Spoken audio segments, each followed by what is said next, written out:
Well, hello everybody. This is Dave Berkus for Insights from Berkonomics. Today's subject: how can you let talented employees go to pursue a new career? Here's one that I think all of us have had a reason to think about. I'm sure that many of you have heard this story from me in one form or another. Here it is in the context of a leader's responsibility. And not to spoil it for those who haven't heard it, your groans of sympathy are certainly allowed. We'd all like to retain our best managers and employees forever, or at least for as long as possible. But sometimes our corporate wants and needs conflict with what is best for an employee and his or her career development. We cannot legally stand in the way of an employee resigning to pursue a dream, but we can leave a bad taste with that person and chip away at our corporate culture by not cooperating or even helping the employee move on. So celebrate the transition. It doesn't take much to publicly wish a departing employee well, to throw a small celebration, to coach the outgoing person if asked, and to listen and receive fair criticism at the moment of the exit interview. Feel good about the former employee's success.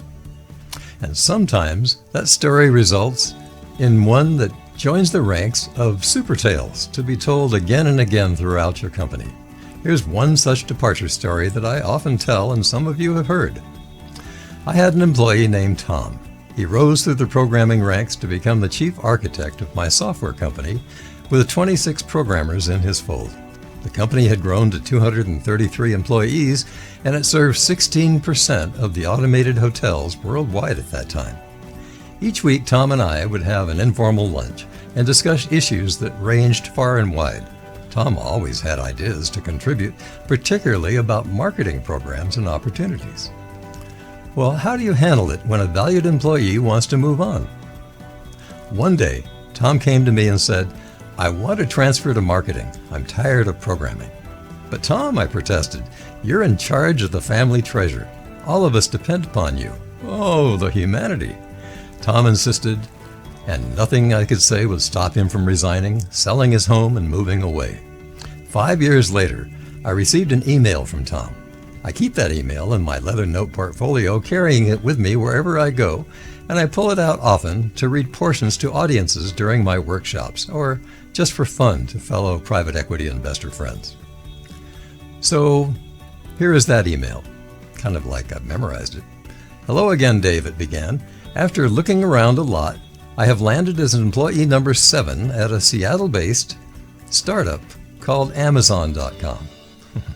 Tom goes on to extol the opportunities, describe his job in marketing, and the creative opportunities he has at every turn. And then he said, "My founder is in round 2 of capital seeking, looking for increments of 100,000.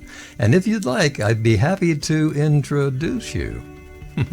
In one of the most understated several-word paragraphs in history, I responded by email, "Gee, Tom, good to hear from you. Keep me informed." Well, after recounting this story, I then asked my audience to guess what an angel stage investment in Amazon might have been worth at the IPO, getting lots of range in their response. The answer is $33 million, a return from a $100,000 investment. That story always gets a laugh, as most every one of us can understand a deal we didn't do, an investment we didn't make, an opportunity shunned that turned to gold. And it can get even better over time. After telling that story recently to a large audience at an international meeting of an early-stage investor group managers, 2 of them pulled me aside afterwards as I came off the stage, showing me their iPad graph of where Amazon had grown by then.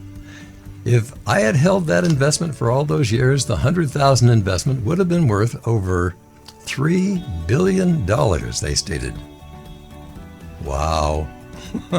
So you never know what good things will someday come, especially from talented, driven associates you nurtured but released early into the wind when their time had come, or whether you should invest in those who introduce you to a new opportunity as a result.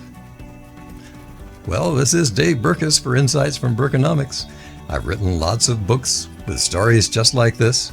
I'd like you to take a chance to look at them. They're on Amazon and many other retailers that you'll have a chance to buy them. And I look forward to seeing you again next time with more stories from Berkonomics.